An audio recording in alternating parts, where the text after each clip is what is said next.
Somehow my phone stopped.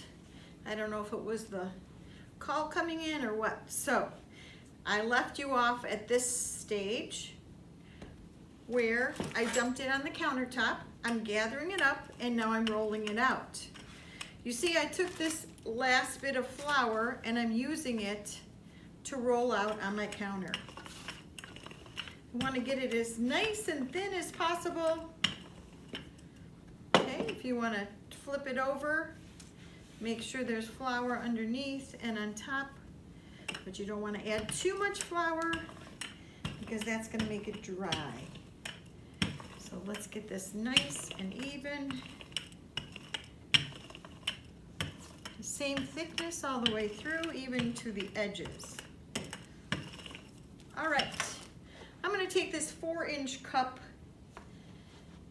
I know it's 4 inches because I measured this way. You can do a smaller cup if you want. Your measuring cups, if you invert them, you can use those. Any kind of cup would be fine as long as they're all the same. You want to have them all the same size so they cook at the same rate. Get as many as you can out of this. Ooh, that was more successful than my last time. All right, I have parchment paper, but you don't need parchment paper. When you pull them off, make sure you kind of maintain the shape of the circle. If your board is floured, they're going to be a little easier to come up. Be gentle to keep them into the circle. If not, go ahead and then pull them around to give them a circle shape.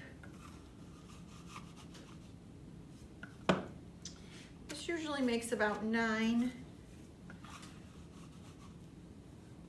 If you have them rolled out to the right consistency, it makes about 9. You never want to waste the dough. So we can gather this up again. Okay, you don't want to put too much flour on that board, but you can scoot some around. If you need more, there should be more in your bag. I'm just going to do one more because my cookie sheet's a little bit small. I could probably get 12 out of this one. All right. Just for time's sake. So you could do it with a spatula too if you wanted. If you don't have a dough scraper. And then I can just reform it into a circle. Okay, so hopefully you're going to have a bigger cookie sheet. You're going to use all your dough. All right. Now I'm going to take this and I'm going to put my filling inside. Now, what I want to do is kind of make a line with my filling. In the center, I'm making a line. Remember, the filling is just pumpkin and seasonings and some sugar. If I make a line in the center like this, every bite is going to have a nice bit of pumpkin in it. If I just do the center, just a plop in the center, there's a chance that not every bite's going to have a nice pumpkin flavor. I'm using my fingers, but you see I am not licking my fingers. That is a no-no. You can also do this with 2 spoons. Whatever works for you. Especially if you're making it for other people, try not to use your fingers.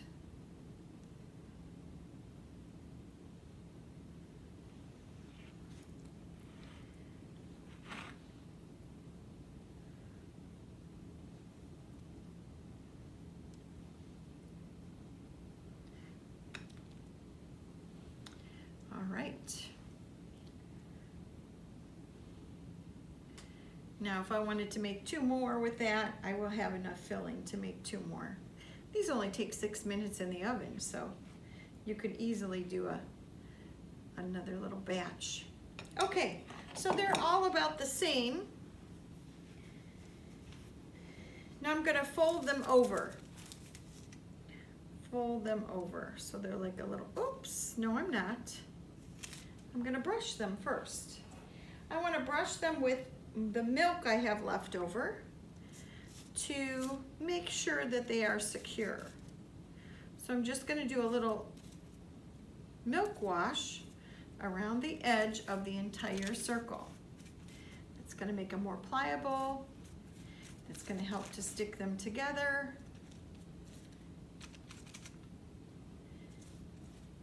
You can use regular milk for this.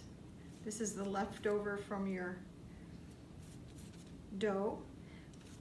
I make some raisin-filled cookies at Christmas time and we use canned milk for that. But it does the same thing. The canned milk just has half the amount of liquid. Now I'm going to fold them over and I'm going to press them down. That makes it so much easier when you put that milk on there. Press them down all the way. Press them down. Just fold them in half.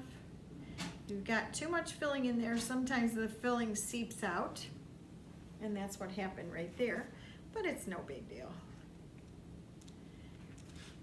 Press them over and seal with your fingers first.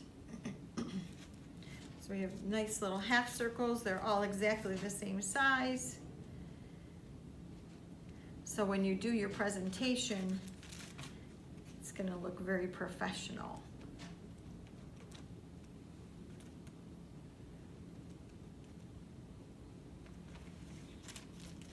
And the last one. Okay. Now I'm gonna take my fork. Where'd my fork go? Here it is. I'm gonna take my fork and I'm going to just make a nice edge, decorative edge with my fork.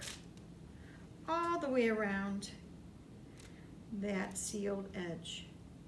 You wanna make sure you get it all the way to the tip, so that seals that also.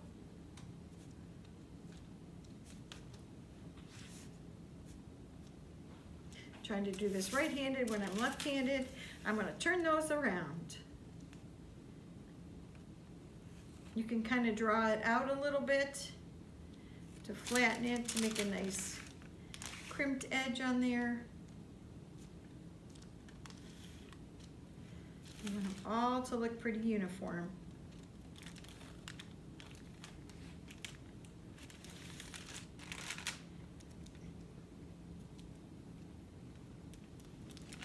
Now I have sugar left and from my dough that I measured out, and I have a little container of cinnamon, okay? I'm gonna mix those two together. I've already done that here. I'm gonna mix those two together, and that is going to become my coloring for the outside.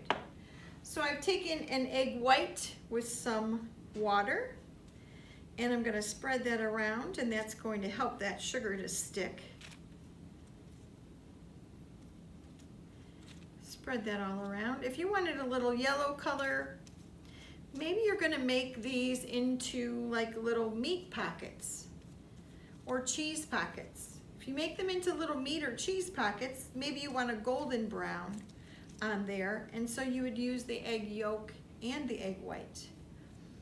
How you could make it a meat pocket would be, you're gonna cook your meat first. So maybe you're gonna put some ground beef, maybe some ricotta cheese, some seasoning, some regular mozzarella cheese with some pork sausage. You're gonna make that ahead of time, make sure that's thoroughly cooked, and then you're gonna put those in those little pockets. You could also do just cheese. You don't have to do meat and cheese. And you could just, or you could do a cream cheese or a cheesecake filling in these. This dough is pretty sweet, so it lends itself to something a little bit sweeter, but I'll tell you what, sausage would be really good in these. Sausage and cheese would be really good too. So it's a simple dough that you could really modify to make whatever you like.